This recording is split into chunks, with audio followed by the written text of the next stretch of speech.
tell us about Borderfree and its strategy? Sure.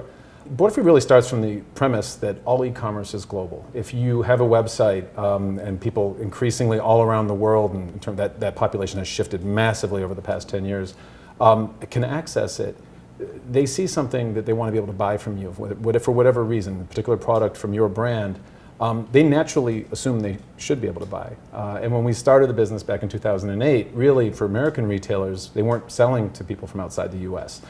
For decent reasons, for good reasons. There's complexity, there's payments, there's fraud, all these things that go into the export of the product. But from the consumer perspective, I see it, I should be able to buy it.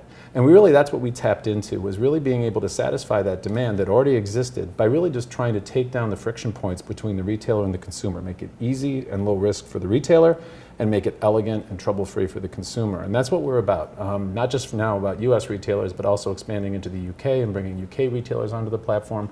Ultimately, e-commerce will be from anywhere to anywhere, just like offline commerce is now. It'll just be faster and more at a retail level. And I see Borderfree really as being in the middle of all of that. So when you talk about being in the middle of taking the risk away for suppliers and making it more elegant for consumers, yeah.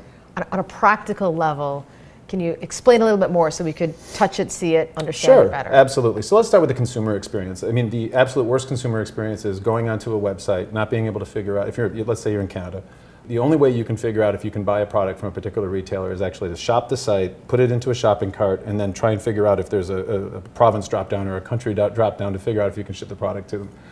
And then to find out that you can't is very frustrating. And that's an inelegant experience. And so, I mean, the most basic level, any of our customers are immediately enabled to be able to satisfy that customer's desire to be able to buy a particular product. So from a consumer standpoint, at a basic level, sort of unlocking the ability to buy is sort of the first step. But really what we've learned over the past 8 years is that it's important to be able to produce as local a shopping experience as possible for that consumer. Another, I think, interesting example that most Americans or even North Americans don't really think that much about is the idea of tax or sales tax and VAT. In most countries, VAT is embedded in the price of the item. It's not added at the end of the transaction like it is in the US and Canada are the only two countries I'm aware that happens, maybe Mexico too. And so just not having a surprise when you get in the checkout about, oh, there's VAT added to this, why isn't it included in the price? And these are basic things that go to a shopping experience that translates all this international traffic into sales as long as it's sort of an elegant experience. They don't have to think too much about how that product's going to get to them. Don't have to worry about getting a phone call from customs saying, we'd like to ask you a few questions about this thing you're trying to import into our country. Things like that are all sort of taken out of the equation and out of the thought process from a service like Borderfree.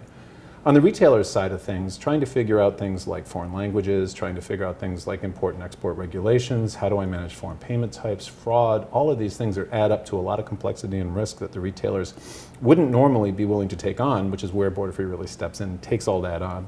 And it's something that can be sort of leveraged across multiple different brands. We work with about 175 different brands on our platform.